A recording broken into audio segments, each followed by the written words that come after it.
How you doing, everyone? I'm here with MrAlexTHFC. If you don't know him, get to know on Twitter. Alex, Yes. 3-1 win, fully deserved, comprehensive win. Yeah, it was a fully deserved win. I did expect a lot more from Brentford. They gave City a very tough game last Saturday. I thought it was going to be a lot tougher today, but we did come out sharp from the blocks. It was good to see Brendan get a goal. You know, he needed that. You know, get his confidence going, and all the Spurs fans were singing his song today. So you know, he did need that. You know, it's not nice to give slack on your own players. You know, we'll give criticism where it's due. You know, he's not the greatest of players, but you know, abuse is not right. You know, getting in the DMs, commenting on the photos, but you can speak your mind. We pay top dollar, you know, for Cintiq prices.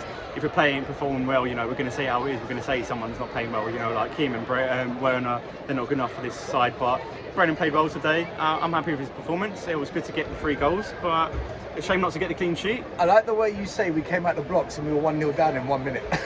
I missed the first goal. I was in the toilet and someone goes, "Oh, did we score?" And I was like, "No, I don't know, mate." And then I come in, I go to my seat, and my cousin goes, "Oh, we're 1-0 down," and I missed it. But luckily we equalised. We responded pretty quickly, but.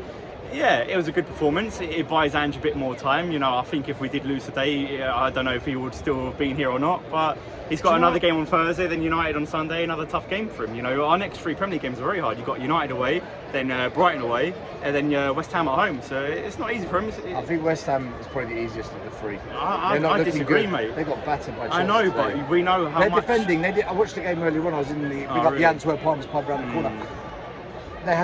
They got caught playing a highlight. You know how we get caught? Yeah. West Ham's exactly the same. Oh, I didn't know the new manager plays like that. So it's probably going to be 9-0 here when we play them. Yeah, it'll be an entertaining game. But no, we all know. West Ham. We all know how much West Ham turn up against us, mate. It's their cup final. It's their biggest game of the season, and they always give us a very, very hard game.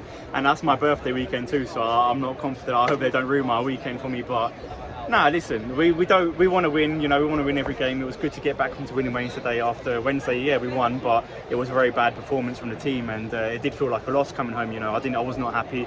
I didn't celebrate the 2 goals that we scored, and yeah, it was a very poor performance. Let me ask you a question, Alex, right? Last season, Spurs, against the bottom 10 teams, we did well. We had no problem. Yeah. Werners, Johnsons, Kulus, all these players, they scored goals and assists. Yeah. Right, Brentford are going to be in the bottom 10 at the end of the season. Yeah, most likely, yeah. The next 2 games against top 10 teams. Right, the 2 we've played so far in the top 10, Newcastle and Arsenal, we didn't win. Do you think today's performance, does that give you confidence for the next 2 games, or are you still going to the next 2 games thinking, are we going to be back to a kind of the way we've been the previous 4 games? It gives me a little bit more confidence because today was a better performance than the last couple of games that I've seen in the league. But I still know that we will struggle massively at United and at Brighton because I know how much we struggle against these top 6 sides. We've not beaten a top 6 side since the Villa 4-0 away win, whenever that was. I can't remember. We haven't beaten a top 10 team since December 2023. One team, which was Villa. Yeah. Exactly, it's very bad, mate. So yeah, I'm not hopeful one bit. Our away form is poor. I don't expect us to win at Old Trafford next Sunday. I don't expect us to win at Brighton the following week. Remember, Brighton went 4-0 up against us last season. We were terrible and we lost 4-2, but yeah, it was a bad game, and yeah, I am dreading the next 3 games against top 10 opposition. It is going to be very hard for us, mate, and yeah, it's going to be tough for Ange as well. You know, his job's still on the line. He's got to win at least one of them, I think. Yeah, he should, but I wouldn't be surprised if we didn't win any. And but then that means nothing's changed then. No, nothing's changed. But we know that we all know that no manager's going to change this side. You know, even if you had Guardiola in charge, we still would not be a better. So we wouldn't. We all know the deep problem. You know, it's the guy up there. You know, we all know where the real problems are, and unfortunately, he will never go. But at the same time, I don't think Ange is the right man to take us forward at the same time. You know, he's only got one plan. Even though we won 3-1 today. Yeah, even though we won today, I still don't think he's the right man. I really don't. Like, he's only got one plan. When you're losing, he doesn't know how to, you know, at the scruff of the game, he doesn't know how to change it. We were losing today, and we turned it around. Yeah, we did. But how many times does that happen? It doesn't happen often. You know, I don't want to say it's luck, but that doesn't happen often when we're losing 1-0 and then Ange mixes up and we start winning. You know, Brentford aren't a great side. We should be beating Brentford at home. I didn't expect anything less than 3 points today. We should be beating them. You know, no Tony. Wissa was out as well. So yeah, it was a big miss for them. Yeah, it was a big miss for them. Mbeumo looked like a good player. Yeah, he's a good player. I've liked him for a long time. I'll take him at Spurs, mate. He's better than any other wingers we've got at this club. He's better than Brennan, Werner, and Odebert. Kulusevski maybe not, but the others, and maybe not Son. Listen, last question. Yeah, Kulusevski in the middle. Yeah. Last question. The last 5 minutes, Gray came on, Bergvall came on, and Mikey Moore. Now, They got a standing ovation. Everyone was happy. Fans were singing Mikey Moore. He's one of our own. Now, for me, I was very frustrated with him coming on. I'll tell you why. What does 5 minutes do for them as players? I know. They need to more. Right.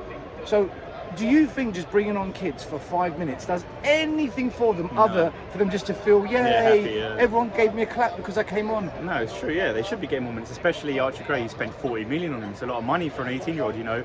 If he's that good, you know, he should be getting way more minutes than 5 minutes. And I saw an interview on the Sky Sports YouTube they put up. They said, Archie Gray's relative was saying, he plays out Zidane. If he plays out Zidane, why is he not starting then, you know? 40 million is a lot of money. He should be starting. Bergwijn does look good. He looked good on Wednesday at Coventry. I like the look of him. I also like the look of Mikey Moore as well. But would ask yourself this: would Mikey Moore have got minutes a day if Werner and Odegaard were not injured? No, absolutely not. And that's what annoys me the most. Well, Alex, they're blocking his path. At 2-1, we still weren't prepared to bring them on. It's almost like we only bring them on when we know the game's done. Yeah, and I don't like that, because what are you going to do with a 5-minute cameo? You know what I mean? Like, if anything, that's disrespect to the young lad, you know. If you're good enough, you're old enough. I don't care about age. Age is just a number. From what we've seen, he's a very, very good player. Like, he reminds me of the way Foden came through the ranks of City. And I feel like Spurs. I know it's a big statement, but he looks top notch, mate. And I feel like Spurs are going to ruin his development, and he will move on. Like Madueke moved on. We gave him a new contract. He turned it down because he did not like the ambition from Levy. Did not like the project that Levy was presenting him. And now he's doing well at Chelsea. I feel that's going to happen with Mikey as well. I know Alfie Devine wants out. It's not that he doesn't like the club, but he just doesn't want to be a club that's not going to give him minutes. No, you don't blame him, mate. Listen, guys, we're going to be going live tonight, 9:30. Come check us out. Alex, big up, by the way. Thank you, mate. Thanks for having me on. If you don't know Alex, follow him, MrAlexTHFC on Twitter. There you go. And AlexKiri_ on Instagram, and also Spurs Cyprus flag on Instagram and Twitter. Yeah. So that big Cyprus flag you see in the stadium just over there, it's Alex and his dad Charlie that bring it every game representing the Cypriot Spurs supporters. So I've still got stickers. I've still got some left over. Look, if you want a sticker, if you want a Spurs Cyprus flag sticker, come up to me. I'll be in the coach before every home game. How much? And I'll give you one. Yeah, I'll give you one for free. I'm not Levy. I don't charge. Thank you, mate.